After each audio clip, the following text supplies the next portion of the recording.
Okay, so why don't we just open up with a word of prayer and we can jump in. Lord, thank you for this day that you've given us. Thank you for bringing everyone back again this week to study a more obscure part of the Bible. And I just pray that you be with us during this study. Keep us focused and engaged, and just please help us to learn what you would have for us, something that would help us know you better and know how to walk with you better. So I pray you be with us during this time. In your name, Jesus, I pray. Amen. Okay, Judges 3. Let's start off with a couple questions first. All right, so this isn't in your book. They're throwing you some curveball questions right off the bat. Any preparation? Void at this point. Okay, so everyone here either works or has worked. What motivated you to complete your work on your job? The threat of getting fired. Threat of getting fired. I like it. Anything else? Any other more noble pursuits? Take care of the family, raise family. Take care of the family? Sure. Yeah, expensive lives. Yeah, I've heard that. All right. Just a feeling of responsibility. Feeling of responsibility? Yeah. Hopefully, maybe at some point you found yourself working for a company that you could actually, get behind, what they were doing was important too, maybe. Maybe not. Depends on what you were doing. How might your desire to work be different if your employer was unfaithful in paying you? Slight hindrance, small hiccup in the equation there? I think it depends on the job you have. Yeah. Well, I'm just saying. Sure. We know a lot of, I'm sure everyone here knows a lot of private Christian schools that do their best to pay. They don't. It doesn't always happen. I'm sure you guys know, right? Somebody from one of you've heard that, right? They don't always get paid. Just like they're on time. Yeah. Preachers sometimes. All right. Yeah. However, I was in legal, and we just didn't do that. Huh. Interesting. Companies that make money, they run a little differently than some of the private Christian organizations. It's weird. It's strange. Well, Chesapeake is probably one of the lowest paid in the county, the most busiest and dangerous. Wow. Radnor is, they were getting paid like $78,000 when I started, and we started out at $24,000. We're doing triple the amount of work, more danger. That's a little scary a little bit. Yeah. Did it pick up? Yeah, eventually. But They're not. Radnor picked up. So we're still 25% to the level. Yeah. So there's other motivation. Yeah. You work for people. I work homicides, and no matter if he dies, and I got a good guy, I got killed, I work for him. Once I get that case, I work for him and his family. And that's my motivation. No matter what kind of person it was. Yeah, so it gave you sense of meaning more than just the pay. Yeah. No, that's good. That's important. Okay. The book switches gears a little bit, and we'll actually get to the getting started questions. So they're talking about cities and their driving laws, basically. Cities will go to different lengths to try to get their citizens to drive carefully and in accordance with traffic laws. Some signs that detect and then flash a driver's speed as he passes. Usually these signs are on residential streets or in construction zones or highways. Some find signs intimidating, while others seem to have a goal of getting the number as high as possible before passing it. What effects do such signs have on you? Just sort of make you aware of the speed you're going if you're not, weren't cognizant of it beforehand or, actively looking at it. Mm-hmm. Usually find you're way below the speed limit when that happens. Absolutely. Yeah. Interesting. See, my first thought is, am I too high? Are they going to pull me over, or am I Yeah. Doesn't faze you, huh? In the safety zone, right? Well, yeah. I don't actually not. Okay.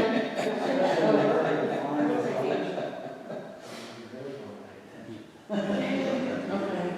got a trooper Yeah, last week I got like 3/4 of the way through a school zone, going full speed, because I kind of forgot like school zones are a thing. They've been closed since like last March. It worked, it was fine, but yeah, it could be problematic. I did that today too, right down here at the light. Yeah, gets you every time. Yeah, They I sneak see up that. on you. What else besides these signs prods you to obey traffic laws? Safety, you want to get in an accident or cause an accident. Okay. It's the The right. consequences of getting caught. Yes. Yeah, I would expect that the police officer more has the sworn duty to do good and right, and the rest of us, we just don't want to deal with some of your partners, you know?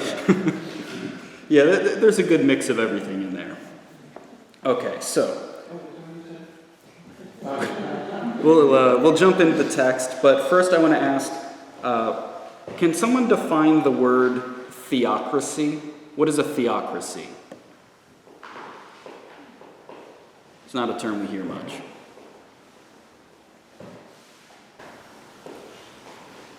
As you know, it was mentioned in Churchfield a few weeks ago. I think I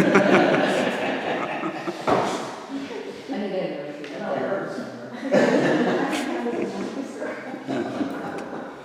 All right, so a theocracy is a system of government where basically God is the one in charge. Okay, so you can think of God gives the law at Mount Sinai to the nation of Israel. You know, they've come out of Egypt, they're getting a whole series of laws. So the whole country, Israel, is supposed to be run according to God's law. What happens when Moses, the man leading them out of Egypt, he's in charge, in a sense? Is it still a theocracy? How come? Because he's following the Lord's will. He's following what God tells him to do. Okay.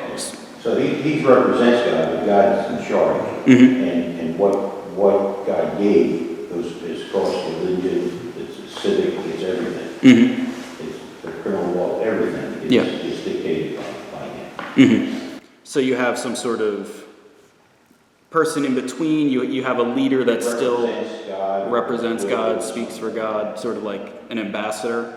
Yeah. So that continues. You have Moses as this ambassador for God, then Joshua comes after him, and then we get into our book of Judges, and the judges act in the same way. The whole country is still supposed to be under God's law. As we'll see, that doesn't happen often. But then we get these judges who are supposed to lead in similar ways. They're still leading for God. So let's jump in here. And I will warn you, we're going to be in, so Judges, we'll just read 3:7 through 11 right now. And they managed to put in one of the craziest Bible names that I've gone over a dozen times and still have trouble with. So be forewarned. Judges 3:7. And the children of Israel did evil in the sight of the Lord, and forgot the Lord their God, and served Balaam and the groves.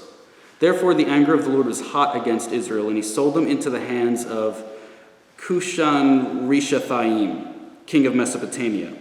And the children of Israel served Cushan-Rishathaim 8 years. And when the children of Israel cried unto the Lord raised up a deliverer to judge the children of Israel, who delivered them, even Othniel, the son of Kenaz, Caleb's younger brother. The Spirit of the Lord came upon him, and he judged Israel and went out to war. And the Lord delivered Cushan-Rishathaim, king of Mesopotamia, into his hand, and his hand prevailed against Cushan-Rishathaim. Yeah, they couldn't use like personal pronouns. How are you gonna know that you don't say it over and over? Exactly. Verse 11, and the land had rest 40 years, and Othniel the son of Kenaz died. So, and the reason, we're not going to read all the judges, their entire segment, but what's really good about this, the first judge, it's like a really nice encapsulation of how you should expect the stories of the judges to go. You have Israel doing evil things, there's some sort of punishment, They cry out to God, God raises up a judge to deliver them, and then the judge dies, the cycle will start again with the next group of people. So that's a really helpful encapsulation of what to expect. Okay, so first we can look at, we'll go back and break it up a little bit. Verse 7, children of Israel did evil in the sight of the Lord, forgot the Lord their God, and served Balaam and the groves. We talked about some of the Canaanite worship last week. We talked about Baal. Balaam is a plural. It usually refers to they're worshiping the whole host of deities, the whole pantheon. What are the groves? Does anyone know what the groves are? Wood icons? Yeah. Yeah, so it's a mixture of things because they would literally worship in like what you would think of as a grove, like a nice garden type place.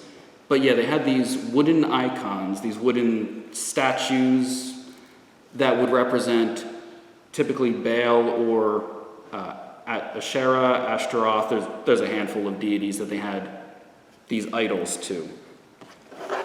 So they're going around, they're worshiping wood carvings, basically. They are their idols.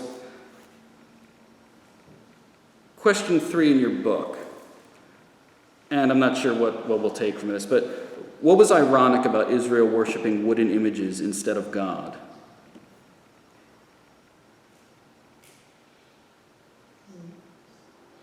They were made from trees that God made. Yeah, it's pretty ironic, right? So, in a nutshell, they were worshiping the creation, not the creator. Yeah, I mean, it's not that elaborate of a thing. That's pretty straightforward, pretty good.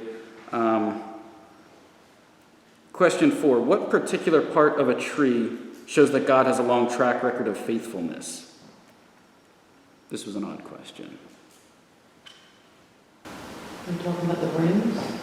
The 8 rings or no? Yes. Oh. See, I would not have thought that in a million years. The trunk.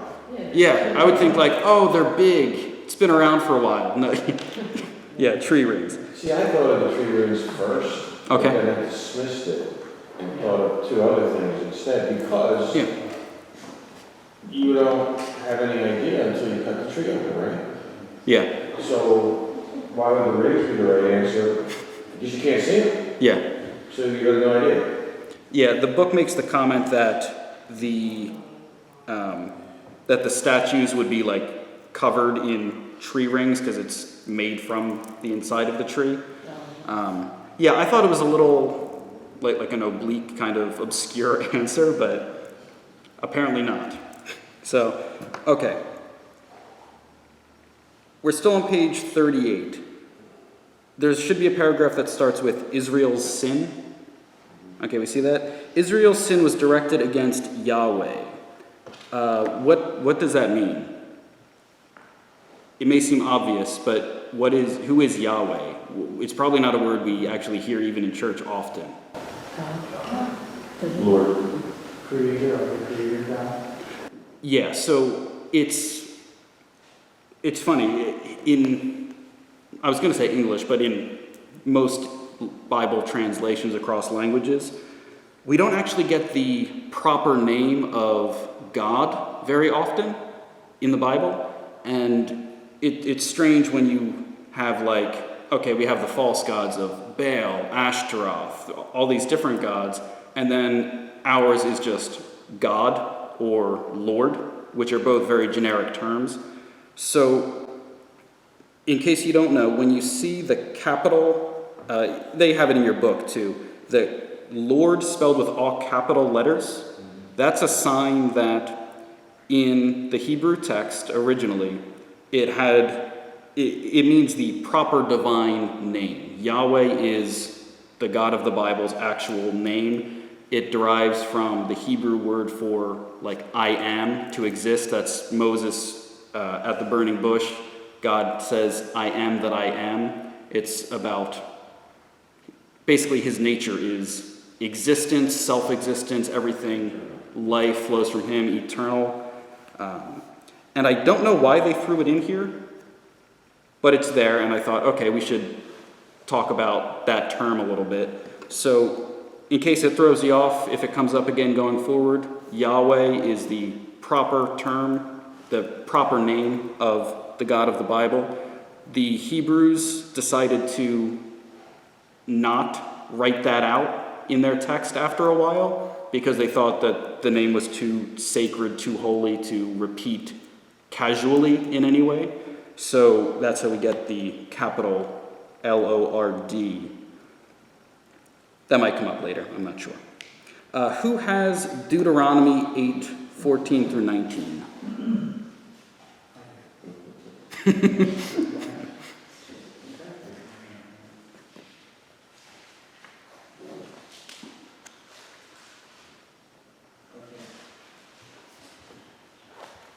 Then thine heart be lifted up, and thou forget the Lord thy God, who brought thee forth out of the land of Egypt from the house of bondage, who led thee through the great and terrible wilderness, wherein were fiery serpents and scorpions and drought, where there was no water, who brought thee forth water out of the rock of flint, who fed thee in the wilderness with manna, which thy fathers knew not, that he might humble thee, and that he might test thee, to do thee good at thy later end. And thou say in thine heart, my power and the might of mine hand hath gotten me this wealth. But thou shalt remember the Lord thy God, for it is he who giveth thee power to get wealth, that he may establish his covenant, which he swore unto thy fathers, as it is this day. Okay, thank you. All right, is that 8 or chapter 19 too? Oh yeah, was there one more verse? Sorry to cut you off. And it shall be, if thou do all, forget the Lord thy God, and walk after other gods, and serve them, and worship them, I testify against you this day, that ye shall surely perish. Okay, thank you.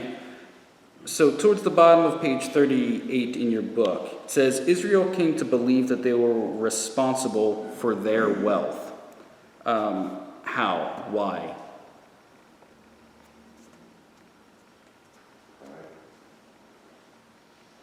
Okay, pride. Yeah, Okay. Oh, look what I did. Mhm. You know. Yeah. Can we get a little more concrete with it? If they don't, if they don't acknowledge that God provided it, they don't have to rely on it. Okay. What were you going to say? Well, it says they inherited things that they didn't do, or things that they didn't grow, and probably just, got complacent, hey, this is all working for us, and help those people out, so, Yeah. you might as well just take advantage of it. Okay. Okay. What about the idol worship? How does that link in any way to their prosperity? They thought it did. It had to somehow, Mm-hmm. yeah. Yeah, the worship of the idol, now made the idol to, sometimes be metal, of course. Mm-hmm. And they made the idol. Right. The God somewhere else, but they still, so they're involved with all this. Yeah. You know? Yep. Yeah, so should be on page 39 in your book. It says, in a sense, Israel believed they gained direct control of their wealth because Baal and Asherah would be obligated to reward them for their worship and sacrifice. How does that differ from worship and sacrifice of God? Why, you can say, yeah, right or wrong. How does worship of God differ from what that statement says?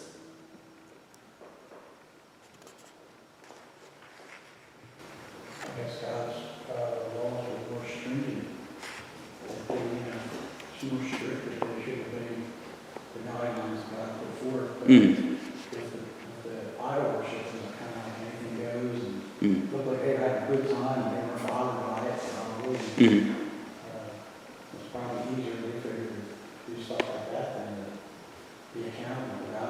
Mm-hmm.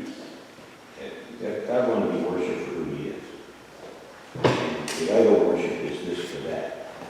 Yeah. How can we prompt the idol God to do this, do something for you? Mm-hmm. Our worship of God, that's not what it's about. Mm-hmm. We're not, it's strictly honor. He's worthy of all honor. Whatever glory we can give him, and that type of thing. And so that's really separate. As God bless us, sure.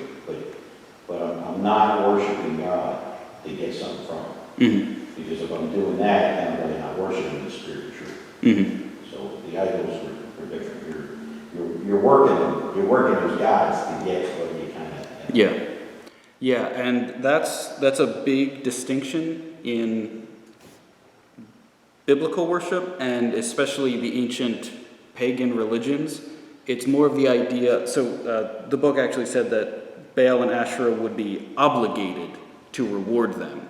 So there's this idea that, well, if you do the proper sacrifice, then that, like, it's an exchange. It's like that's the ancient magic ideas. Like, if I do this, then this god will be forced to do this or do that. And yeah, there's a big difference in especially Canaanite worship to actual worship of God. It sometimes like fools them when you're going back that far. Mm-hmm. Because if they think that if something bad can happen, say from a volcano, let's just say, Sure. You're talking about sacrifice. Mm-hmm. How many different people used to, re-sacrifice, Yeah. a virgin or whatever once a year will be cool. Yeah. And so they do that, and a whole year goes by, and then it happens, and they say, Yeah. we got it. So they kind of let life fool themselves sometimes. Mm-hmm. Yeah. Yeah, and then it blows up one year, and then you figure out what you did wrong, and maybe two virgins next year. Yeah, that's the way to go. Okay, let's keep going in the text here. We'll start at the end of verse 8.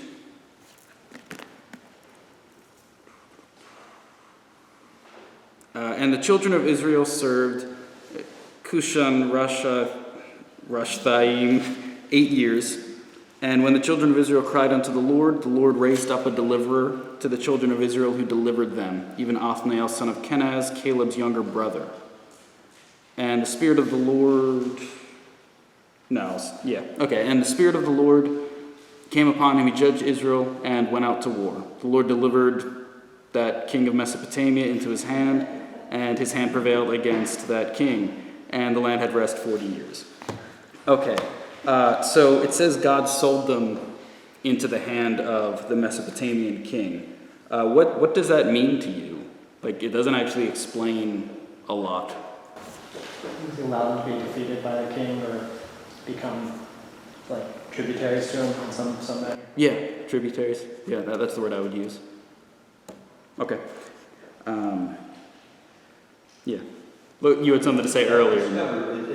Instead of being governed by God, now God's going to give an earthly king that's not going to be really nice to them, and it's not going to work out well. Yeah. So you're going to be governed by this, and you have to learn this lesson and realize God's governance is far better. Yeah. Yeah. So do we remember who Othniel is? Right. What's up? Son or nephew? Yeah, nephew. Do we remember what he did in the past? Othniel? I mentioned it briefly last week. So he was the one who took the mountain for Caleb. There was the mountain that was promised to him, and the mountain was inhabited by giants, and he's the first one to go up, and it doesn't say exactly what, but he's somehow responsible for taking the mountain. So he's already served God faithfully in the past, and when there's an opportunity again, God calls on the man who was faithful. It's worth noting, he's from the tribe of Judah, And we've said before that Judah always seems to take leadership roles. They were the first ones in the earlier chapters to start the invasion of the Promised Land. That's where the first king will come from, or that's where David will come from, not the first king. But he's from the tribe of Judah. And there's not much detail about whatever battle took place. They go to war. God uses him to deliver the people, and for 40 years, the land is at peace. Okay. Now let's talk about, I pronounce it Ehud.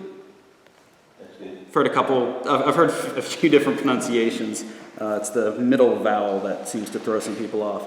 So this should be on page 40 of your book. We'll take this a little more piecemeal, and because it's a longer story, we won't read all of it. But let's start in Judges 3:12. The children of Israel did evil again in the sight of the Lord. The Lord strengthened Eglon, king of Moab, against Israel, because they had done evil in the sight of the Lord. And he gathered unto him the children of Ammon and Amalek, and went and smote Israel, and possessed the city of palm trees. So the children of Israel served Eglon, king of Moab, 18 years.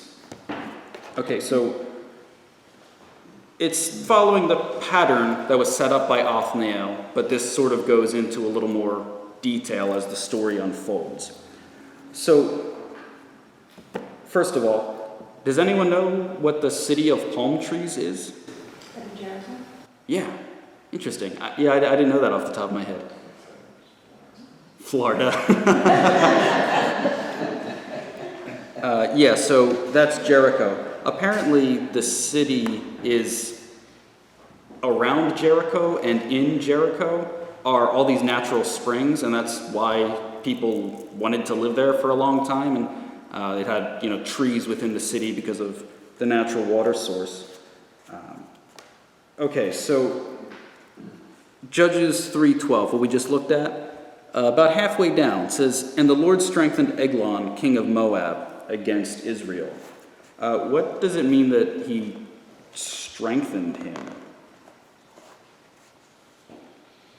Could it be just like the Lord protected and strengthened Israel when they were doing what he wanted? Mm-hmm. He did the same thing for this king as well?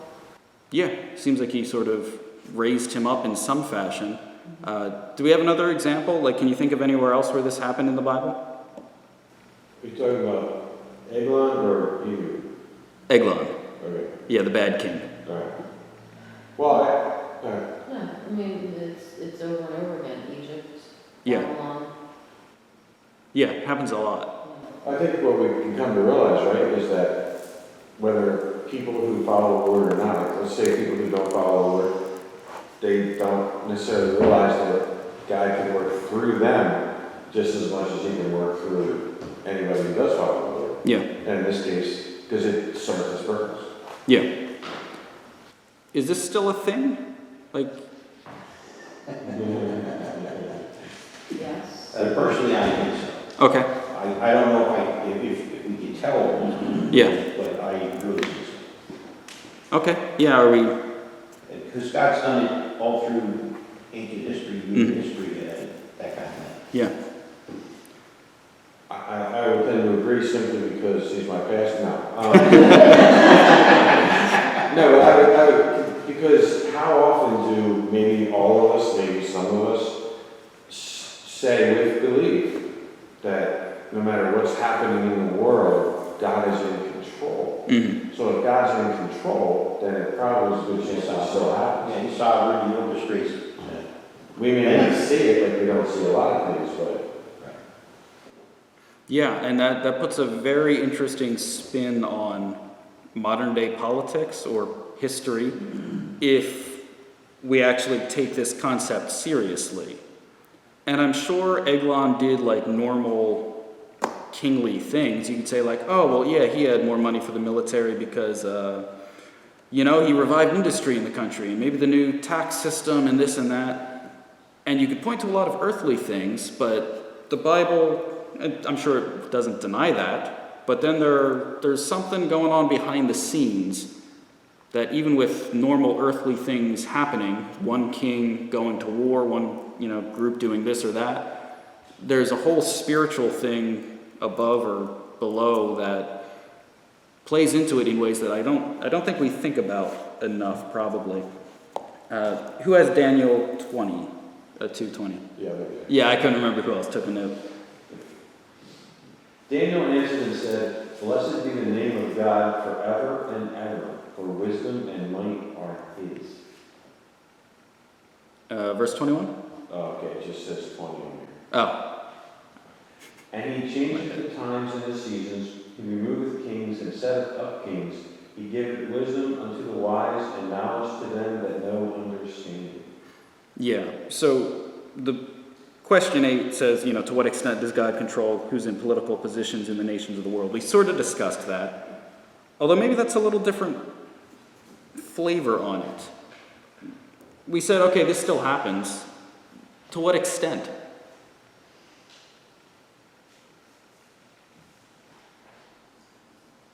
I guess the king doesn't have to be a follower of God, but God will use him to bring about the results God wants. Yeah, and it's probably a little scary to think that sometimes it seems that God also strengthens wicked kings for a host of reasons. Yeah, we could dig into the implications of that for a very long time, but we Like won't. Nebuchadnezzar. Yeah. He was raised up. Yep, the king of Babylon, God specifically raised them up, and and then the Persians after that, and probably the Romans after that. And okay. So before we move on, can someone recap, if you know it, the story of Jericho? So we talked about the palm trees in Jericho. What was the Battle of Jericho? What happened there? They circled the city once a day for 7 days, and then they blew the trumpets, and everything fell in. Yes, okay, yeah. Good, simple retelling. So this was when Israel they did their 40 years wandering in the wilderness. Joshua is leading them now. They cross the Jordan River, and they come to Jericho. They do exactly what you said. They don't actually, do anything other than God tells them to walk silently around the city once a day for 7 days. They do it 7 times on the last day, blow trumpets, the walls crumble, they go in and take the city. Now, you may have heard that. What you may not recall is that God told them to leave the city unoccupied. It was the first victory in the promised land, and it was just left as a desolation, sort of like a sign of God's power. So they didn't even really do much, and they weren't supposed to live there afterwards. Okay, so page 41 in your book, and we'll continue in the text. Verse 15. But when the children of Israel cried unto the Lord raised them up a deliverer, Ehud, the son of Gera, a Benjamite, a man left-handed, and by him the children of Israel sent a present unto Eglon, king of Moab. But Ehud made a dagger, which had 2 edges of a cubit length, 18 inches, and he did gird it under his raiment upon his right thigh. And he brought the present unto Eglon, king of Moab, and Eglon was a very fat man. And when he made an end to offer the present, he sent away the people that bare the present. But Ehud, he himself, turned again from the quarries that were by Gilgal, and said, I have a secret errand unto thee, O king, who said, Keep silence. And all that stood by him went out from him. And Ehud came unto him, the king, and he was sitting in a summer parlor, which he had for himself alone. Ehud said, I have a message from God unto thee. And he rose out of his seat.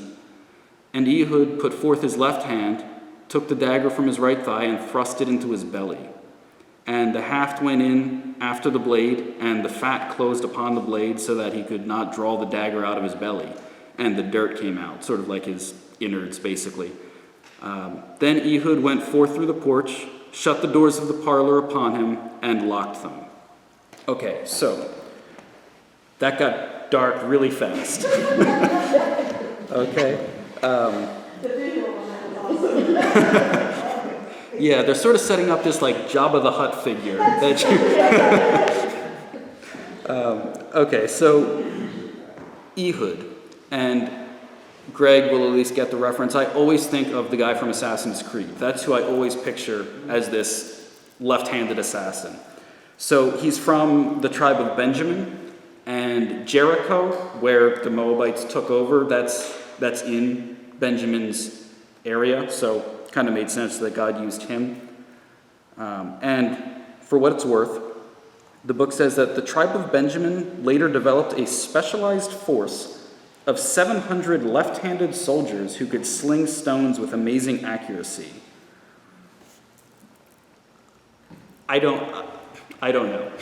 So Ehud's left-handed. They seem to, I guess he's like their go-to mascot for a long time, and we have this elite special left-handed task force later on. I'm not entirely sure what it is, what that's about. But okay, so he goes, and it says he's delivering a present. That's like the tribute. He's paying tribute to Eglon. So the Bible rarely gives like physical descriptions of people, and when they do, they're very important. What's with Eglon being so fat? Like what are we supposed to be getting from that?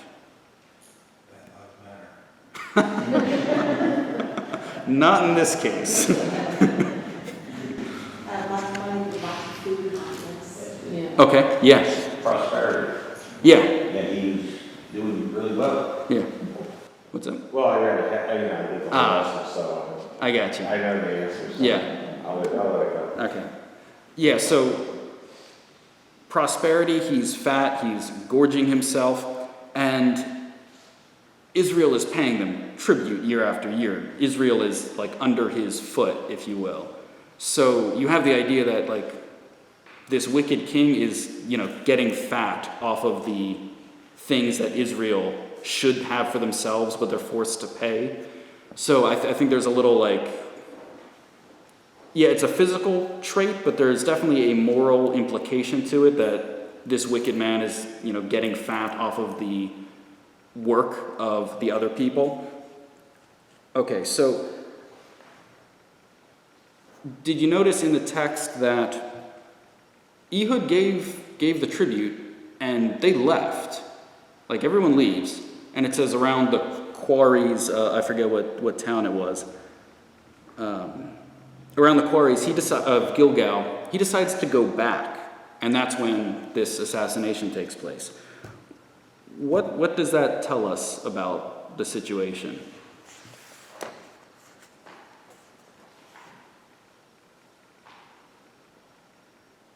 Is it that they didn't fear the Israelites? I don't. Because normally, like, I don't know. the king's not usually left unattended with somebody like that. Oh, okay, yeah. So it just occurred to me that this wasn't planned. Like, it doesn't seem to be a planned event. It seems like Ehud probably went with a whole bunch of people because he's carrying whatever Israel's tribute money is. They're heading back, and Ehud's like, yeah, I'm going to go back and talk to the king. You seem puzzled. You don't think that was planned? I don't know. Oh, I think it was planned. Yeah, he made it. Oh, yeah, he did make a He knife. made a nice special. Well, the dagger. That's probably a pretty important detail, isn't it? It's sharp on both sides of the dagger. Yeah. And everyone in general wears a dagger like a sword off of their belt, in a sense, Mhm. whatever it is that they have for a belt. The fact that he not only made the sword, he hid the sword, Mm-hmm. leads me to believe that it was planned. That's a good point. Sorry. No, you're right. Because my whole line of thinking It would of, be protection anyway, right, if you're carrying all kinds of yeah, wealth for somebody, Mhm. right? You got yeah. some of that, do make Right. Yeah, I think being hidden and him going out of his way to do this, I don't know. Yeah, for some reason, I completely forgot the first half of the story when I was like, oh yeah, they're leaving and he doubles back. This wasn't planned. Yeah, no, you're absolutely right. So much for my time of study there. Okay, so should be maybe at the bottom of page 41 or the top of 42, question 9. Why might we say Eglon's punishment fits his crime?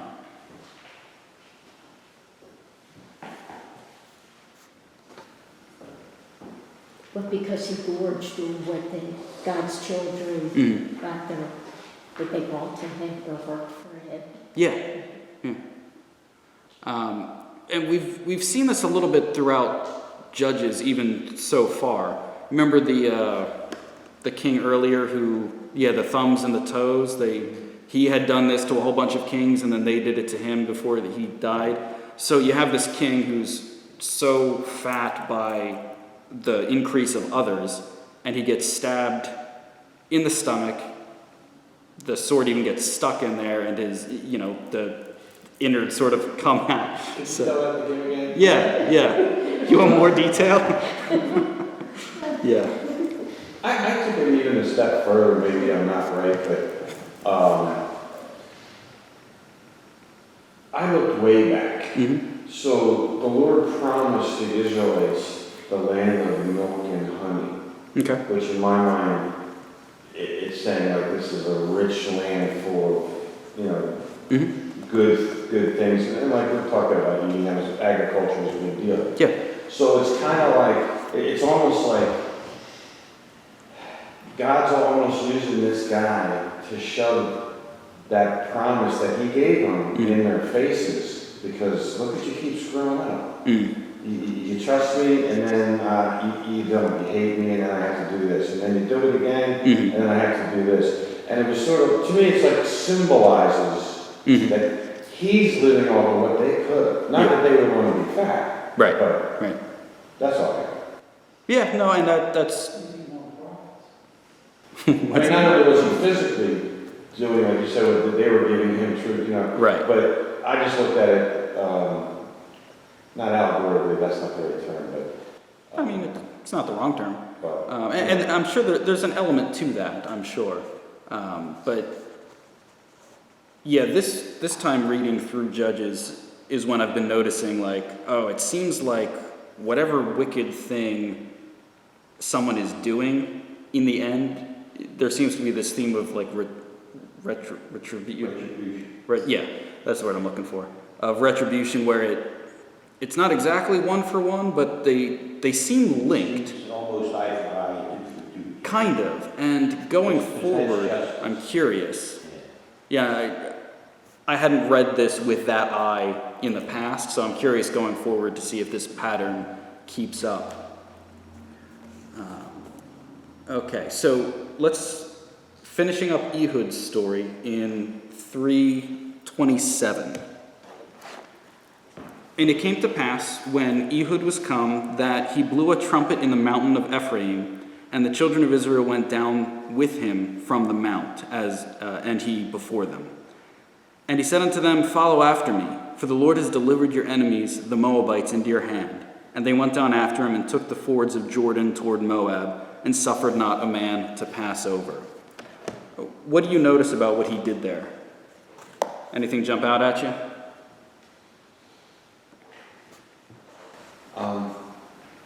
Would I be wrong in saying that he got them excited? I mean, yeah, he rallied them for energized sure. and charged them? Yeah. With the trumpet? Yeah. I thought that was a cool detail. And you don't catch it. So one, if you don't know that this city of palm trees is Jericho, if you don't have that story about Jericho from a while back kind of loaded in your mind, you think, okay, yeah, he blew a trumpet, he's rallying the troops. Yeah, he blew a trumpet as they're taking back Jericho, which, again, there's some sort of allegorical, like symbolic significance to that. And it's God acted in this place in that way back in Joshua's day with the trumpets, and God is delivering them in sort of a like manner. So it's an interesting detail. Okay, question 10. What could Israel conclude about God's sovereignty from the story of Ehud? Are we comfortable with the word sovereignty?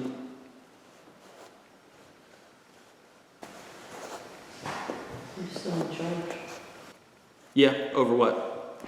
Israel and the things that happened. Mm-hmm. Then God walked into the hospital. Yeah, when you're doing sovereignty, you explain it, about even though God's in control, and God rules and reigns, Mm-hmm. and His will and His purpose ultimately is done, and even throughout human history into eternity, to the other part. In the structure, man still, you can finish. Yeah. In the structure of that, so we understand what sovereignty is. Sovereignty isn't like God's got strings and making everybody like robots and that kind of thing. Mhm. The free will of man works within the sovereignty of God, which I have no idea how that works. Mhm. God knows how it works. So He's using people in their place and state and condition and what they would think and all those kind of things within His sovereign will. Mm-hmm. So God is in control, but humanity is still exercising free will. Mm-hmm. So, so sovereignty is not that just straight up got control. Everybody does just set the money, that's it, and you have no Mm-hmm. no volition of your own. Yeah. Yeah. Okay. And whether or not people choose to go the way Sure. he allows them to go, so Yeah. that's not his. Yes, yeah, and I don't know how that works, but He's guiding them or not, so who knows? Yeah, okay. So all the book had as an answer was that they could see that God is sovereign over all nations.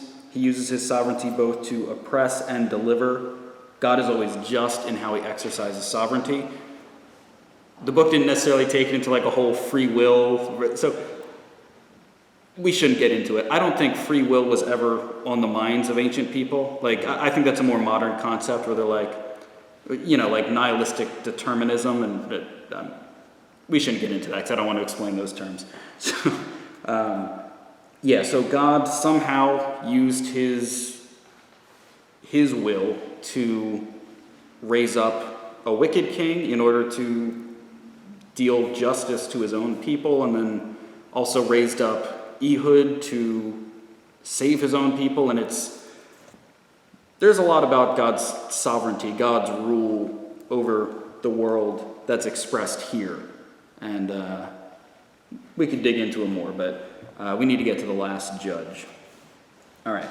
Shamgar, the shortest account of a judge that we have. Verse 31. So, and after him, after Ehud, was Shamgar, the son of Anath, which slew of the Philistines 600 men with an ox goad, and he also delivered Israel. All right, that's... If you thought the story of Othniel was pretty compact, the story of Shamgar is like, man, he does not get a lot of real estate there. But there's a lot of interesting stuff just packed into that one little verse. So, they identify him as Shamgar, the son of Anath. Who is Anath? Could be a guy, you know, I guess like so-and-so, son of whoever. It's also a city in not Israel. I forget exactly. It's one of the surrounding nations. Also, Anath is the name of a Canaanite war deity. So people think, there are mixed opinions. Some people think like, oh yeah, he just came from the city of Anath, which, even if that's the case, it's still a city named after a Canaanite war deity. And Shamgar is not a Hebrew name, because some incredibly diligent scholars and archaeologists compile lists of like thousands of names from each people group throughout history, and they can say like, oh yeah, like to us, they're all weird, crazy names of the ancient Near East, but people much more invested in it than you or I know that Shamgar is not an Israelite name. Okay, so, and if he was an Israelite, based on the patterns we've seen, we should have seen Shamgar from the tribe of Benjamin, the tribe of Levi, who knows. But he's just Shamgar, son of Anath. Okay, so he killed 600 Philistines. If we remember, I'm sure we remember the Philistines, a coastal seafaring people who are a constant enemy of the Israelites. The most famous Philistine is Goliath, the giant that David fights. He killed 600 of them. What's an ox goad?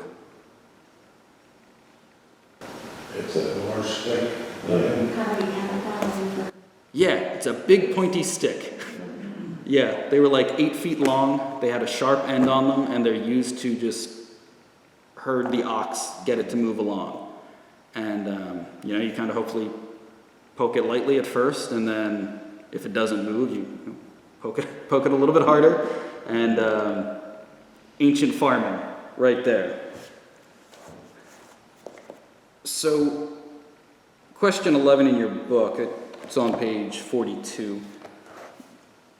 How do you think future generations of Israelites reacted when they read about a warrior with a foreign name delivering Israel with just an ox goad?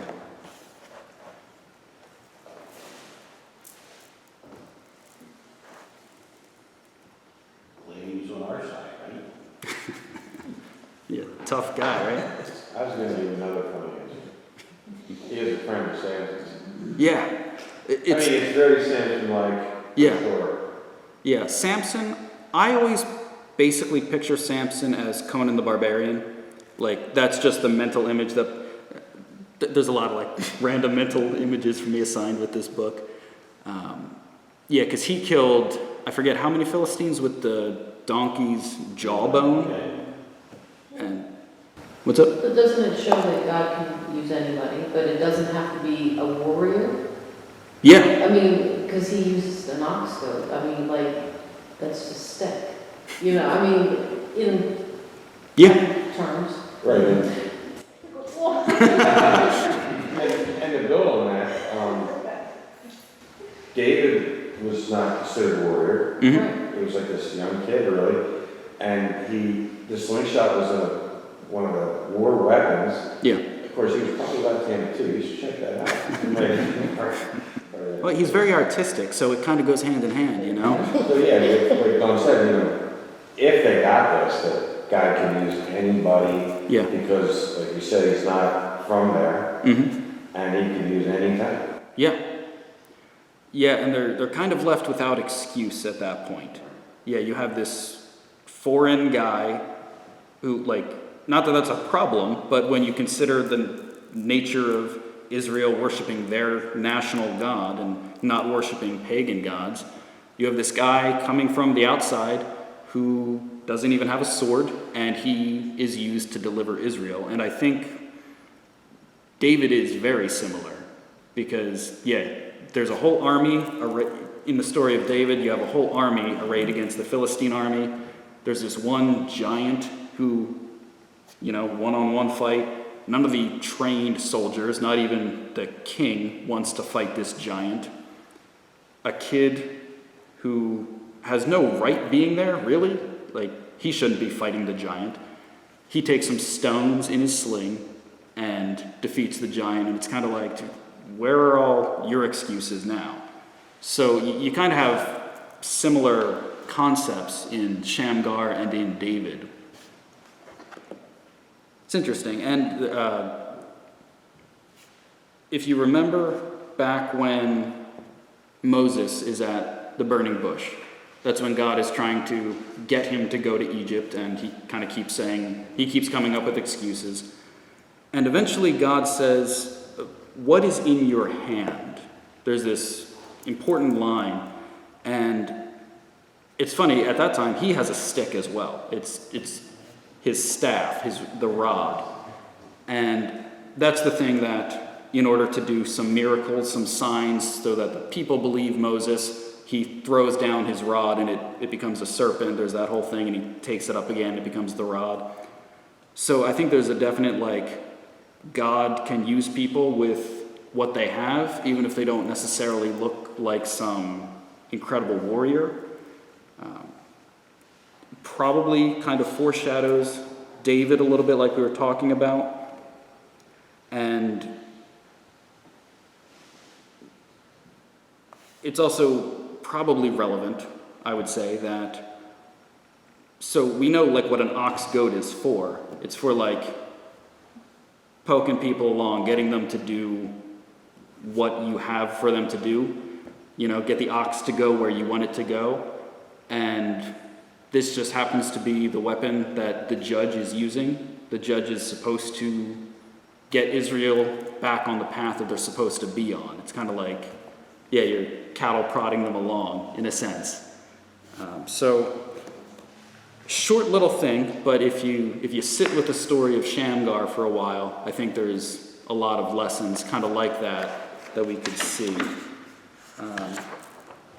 So as per usual, making it personal makes it very personal. Question 13, does your service record for God show that you believe he is faithful and sovereign? Question 14, yeah, they want us to do some journaling. Write a statement of your belief concerning God's faithfulness and sovereignty. 15, what, if anything, does God want you to do for him that you're stubbornly refusing to do? And 16, what excuses will you lay aside? So, yeah, again, we're not going to... Should we see everybody's answers? Yeah.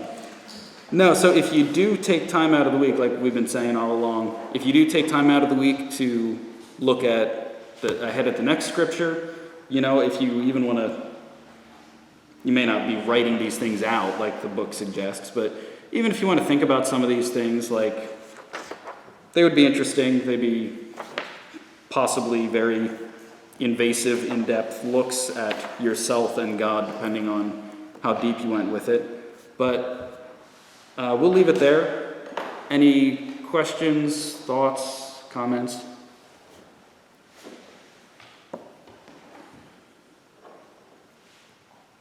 Sounds good. This is good. More action-packed than the last ones. Yeah, and if some of the violence made you uncomfortable, wow, do we have so much more to go. So, yep, that is Judges 3. So we'll be covering Judges 4 and 5 next week. And why don't we close in a word of prayer. Father, I thank you for this study of your word, and it's stuff that we're probably not used to reading, but I thank you that even in historical accounts of pretty crazy situations that you can still speak and still show us how you're faithful, how you're sovereign, and how even when we fail that we can turn to you and that you're faithful in that as well. So just pray that you would be with us tonight as we go home, get us home safely, and bring us back next week. And I pray that we would think and meditate on some of these truths and let it influence our lives throughout the week. In your name, Jesus Christ, I pray. Amen. All right, thank you. Thank you.